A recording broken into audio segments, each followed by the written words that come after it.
Okay. Hey guys. How are you? It's Dr. Jen. It's great to see you live. I'm excited to talk about this topic today about keeping your immune system strong. I know this is a question that I oftentimes get from my followers, and many of you guys, whether you're following me or not, often ask me, how do I keep my immune system healthy, strong? Like, how do I keep it in tip-top shape? So that is what we are going to talk about today. I'm super excited about this. So first of all, let me say, and by the way, for those of you who are new to me, I'm Dr. Jen Caudle. I am a family doctor, board certified family doctor. I'm also an associate professor at Rowan University School of Osteopathic Medicine, and I'm an on-air health expert. So I appear on TV talking about health and all that jazz. And I'm a video creator. So let me jump right in. I'm going to actually talk about the tips first, and then I will come back and take any questions. I see you guys are logging on, which I love. So I'll come to your comments at the end. But first of all, keeping your immune system healthy, by the way, is the tips I'm going to tell you may not seem as glamorous as you might be hoping, or maybe you're not hoping. Maybe you have an idea of what sort of the tried and true tips to keep your immune system healthy are, and strong. But many times people are looking for something a little bit more glamorous than what I'm about to say. So that's a fair warning. But let me jump right in. Keeping your immune system strong really has to do with mind, body, spirit, keeping everything in balance and being as healthy as possible. A lot of times people think about keeping your immune system strong in ways of, what should I take? Should I take this? Should I take that? Do I need to drink this, eat that?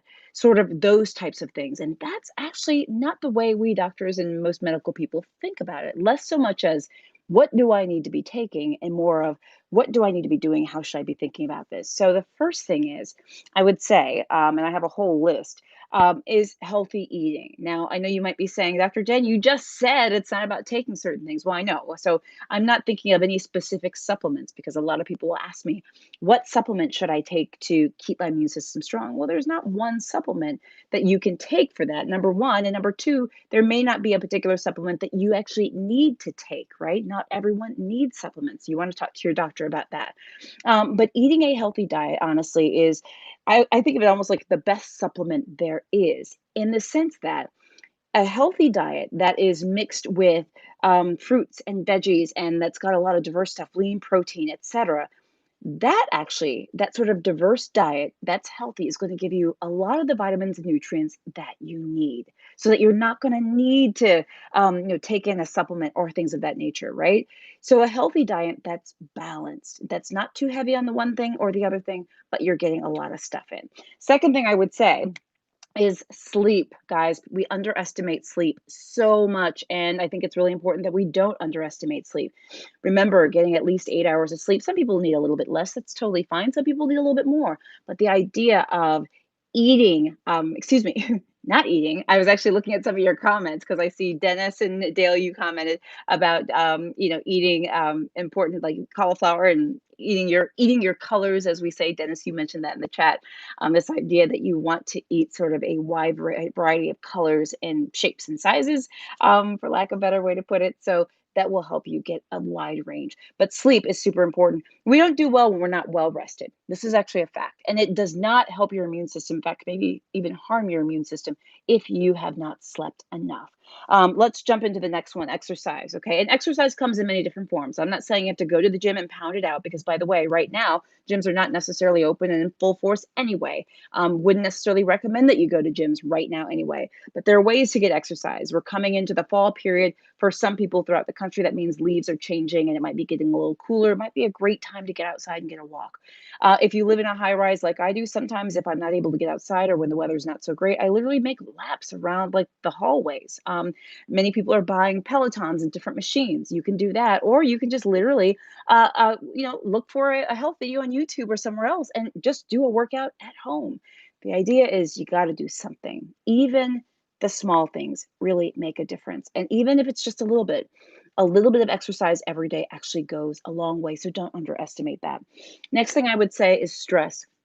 Now, this is a horrible time to be talking about stress, because literally we are in the middle of election stuff, COVID stuff, social and racial dynamics in this world. So many different things, from political to social to you name it. Kids are being homeschooled; they're not in schools. Parents, many are out of work.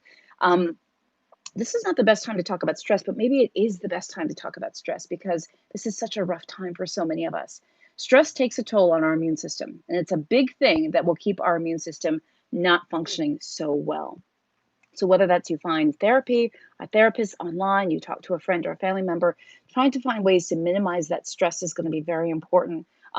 Start coloring in a coloring book. There's plenty of adult coloring books out there. I've got puzzles sitting over there. I've said this in other videos of mine that I've recently realized that 1,000 piece puzzle is just a little bit too much. I should be going for the lower piece puzzles. Whether it's watching your favorite show on Netflix or what have you, find ways to minimize that stress. Let me give you a couple more before we jump in and take some comments because I know you guys have been commenting and I so appreciate that. Okay. The other thing I would say is, so we talked about healthy eating. We talked about getting enough rest. We talked about exercise. We talked about keeping your stress levels down. I would also say is making sure that you're staying up with your doctor's appointments. The reason why I say this is because there are things that we may actually need to be doing to help your immune system stay boosted. Now, checking your labs, your cholesterol and stuff is not going to boost your immune system, but making sure that your body is functioning in tip top shape, that your blood pressure is controlled, that your cholesterol, that your diabetes, if you're a diabetic, is controlled, that you're a healthy weight, kind of going through lifestyle stuff. All that stuff is going to ultimately lead to helping keep you with a healthy immune system. So, let's see here. And by the way, thank you guys for doing. Okay, so I'm trying to figure out how to see some of your comments because I know some of you guys actually asked some questions, and I'm trying to find them. Of course, we know that I'm not able to find them. Oh wait, hold on. Oh, here we go. Found them. Okay, great. Okay, great. Hi, guys. So let's see who's on the chat, by the way. Dale, hello. Dennis, hello. You guys have been commenting. Dennis, you say cauliflower is healthy, and you say that probably because you know I love cauliflower. Very true. And let's see here. Dale, you were talking about sleeping and sometimes having a hard time sleeping. Lonnie, you're also on the chat. I really appreciate it as well. Let's talk about some sleeping tips because I think that's a really great point. A lot of us have a hard time sleeping. I actually have had a hard time sleeping lately, to be honest with you, and a lot of it has to do with the temperature in my apartment. Ambient temperature actually makes a big difference when it comes to sleeping. Believe it or not, some studies suggest that the best temperature to sleep at is in the 60s, like mid 60s to low 60s. I actually sleep with it probably around 68, and my apartment, my air conditioning's been having some problems, so it's too warm for me, and I don't sleep well. One of the things I would suggest for you guys out there is if you're not sleeping well, consider lowering your thermostat. That can make actually a world of difference. The temperature, the ambient temperature that we like to be out and about at, like in the evening and watching TV and stuff, is not usually a great temperature to sleep at. So try giving that a good try. A few other things to help you sleep better: not eating large meals before, bedtime, like right before bed. Very important not to do that, or exercising right before bed. Also, it's super important to try to avoid alcohol before bed. And alcohol in general, by the way, it may make us sleepy, but it actually interrupts sleep. It actually makes sleep worse. Dennis, you made a really good point about caffeine. Caffeine is important too. Coffee or tea before bedtime, not only is it caffeine and can keep us up, it's a stimulant, but it's also, those are both diuretics as well. You may end up waking up to go to the bathroom many times at night. Sylvia, you just said you just cut off everything when you go to sleep and you sleep great. That is wonderful. And Sylvia, I'd also say, you bring up a really good point. A lot of people sleep with their TVs on, or some like either ambient noise, or they have the TV on with the sound low. That is actually one of the worst things we could do. So turning everything off, not just the TV, but also I would say turning off the your electronics, your phones, and all that stuff. I know it's hard to do, but if you're anything like me, honestly, when I can't sleep, what do? I turn over, I pull out my phone, look to see what time it is, and then I scroll. I see what messages I have. I see what notifications I have. And it's honestly the worst thing for sleep. So if you can learn to sort of shut those electronics down, shut off the TV, etc., that is one of the most important things we can do. I would also say too, beeping and bright lights in the room. I often say like my bedroom is like a cave. Dennis, you said you do the same thing with your phone, like you turn everything off, or maybe you scroll when you get up in the middle of the night.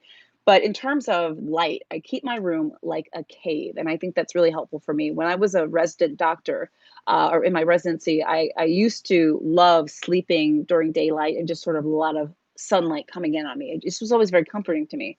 When I became a resident, however, my hours were all over the place, and what I realized is that when I get off of a call shift, after I'd been working for 36 hours or whatever, I couldn't sleep in the middle of the day. So I needed to really shut off everything. So I actually started, I got darkening shears. And when I was a resident, I really couldn't afford them because they were kind of expensive. So I just got cardboard and I stuck on the window behind the curtain so that the room would be dark. And then, like over my cable box, sometimes, like with a cable box, there's like a little blue light. I actually have a washcloth, like a dry, a towel that's covering that. I basically keep my room, it's like a bat cave, basically. You would think I was a bat. But that's some of the things that really helps me sleep better is keeping that room really, really, really dark. Nothing beeping. I turn all my alarm clocks and everything away from me so they're facing the wall. I do this when I'm in hotels too, by the way. But yeah, just to summarize, a few things that will help you sleep better. We talked about is not eating too late, not exercising too late, not drinking caffeine, coffee or tea, or drinking much of anything. Period. I have patients that sometimes will keep a glass of water on their nightstand, and I tell them, you shouldn't do that because if you sip water throughout the evening, you're going to have to go to the bathroom in the middle of the night. That's just the case. Of course, you don't want to be dehydrated. Drink what's normal, but the idea of drinking up to bedtime is potentially a problem. Of course, caffeine's a diuretic. It will keep you up. Alcohol will make you sleepy, but will keep you from sleeping well. Trust me on this. It interrupts sleep. It's not great for sleeping on. So try to avoid that as well. The other things I mentioned, and then I'll go to my last couple tips about this, is keeping the air conditioning. I shouldn't say air conditioning, but keep the room cool, cooler than you would probably enjoy if you were walking around. Keep the room dark and turn off those electronics. Last thing I would say is this: try to wind down before bedtime. Okay. So instead of doing work right up until bedtime, and this is something I try, instead of, on my computer doing charts, whatever, right up until bedtime, I try to stop a good couple hours before.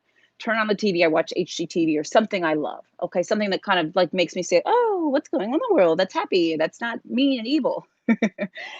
So try to wind down, whether that's taking a bath, whether that's reading a magazine, whether that's turning on a movie, whether that's disengaging, whether that's turning off electronics completely and just sort of, I don't know, meditating, talking to your partner, whatever it might be. But actually have a formal wind down time. That can be helpful as opposed to literally sort of going, going, going, and all of a sudden running up into bedtime and bam. And then when you're lying in bed, you're just kind of like, like mind racing, eyes awake because you didn't have a chance to slow down. So I hope those tips are helpful. I know we sort of morphed from how to keep your immune system strong to how to get a good night's sleep. But one of the things I mentioned about how to keep your immune system strong, for those of you who just joined, and I know a few of you guys did, let me just take a look. Randall, thank you so much for joining. Really appreciate you being here. And thank you guys for the super chats and the super stickers as well. You guys are awesome. And by the way, for those of you who send super chats and super stickers, I will always make sure I answer your questions first. So just know that. So what I would also say, for those of you who joined, I like get distracted. Those of you who joined at the end of the visit, just to recap, keeping your immune system strong. And it's so funny because Dale, one of my followers who is on this chat, she is also on my Facebook group. So I also invite you guys to join me on Facebook. Many of you already are. Lonnie, you're here. Dennis, you're also here as well. Dale, you guys are all part of and I think Sylvia, I think you're part of my Facebook group as well. So I really appreciate you guys. But Dale posted an article today that I just reposted in the Healthy Living with Dr. Jen group on Facebook. I just actually reposted that, Dale. I don't know if you saw that. It says what Fauci suggests for keeping the immune system strong. And he suggested three things. And I actually pulled it up right before doing this because I was curious. I was like, oh, are his things going to be my things? And he said, I don't have the article up, but it was something like getting good night's sleep, eating healthy, I think exercising. I think those were his three. So my five-ish are, yes, eating healthy, a well-balanced diet to get your nutrients so that you're not having to take supplements to get your nutrients, although some people may need them. A balanced diet, exercising, however you can get that, getting a good night's sleep, which we talked about how to get a good night's sleep. But also, I think minimizing stress and keeping a healthy sort of mind is very, very important. And then also making sure that you're seeing your doctor for regular checkups. So anyway, I know I'm just rambling on and on and on. I try not to keep these lives too long. I'm doing more regular lives. I'd love your feedback on topics that you're interested in talking about for lives. Trying to make sure that these topics are different than other topics for videos that I'm posting because I want to make sure that you're getting different content. But if you want some of the same stuff over, I really just want to hear like what would be the most helpful for you. So give me some feedback about that. I'm trying to go live on YouTube now about twice a week or so. I appreciate all of you guys who have joined my membership channel. Many of you guys have. Lonnie, Dale, Dennis. Let's see here. Sylvia, I think you have joined as well on YouTube and a few others that are on my Facebook page. I truly appreciate you. Consider joining. You will get some special perks that I'm literally in the works developing right now. So as always, I love you guys. You're amazing. And I will see you guys soon.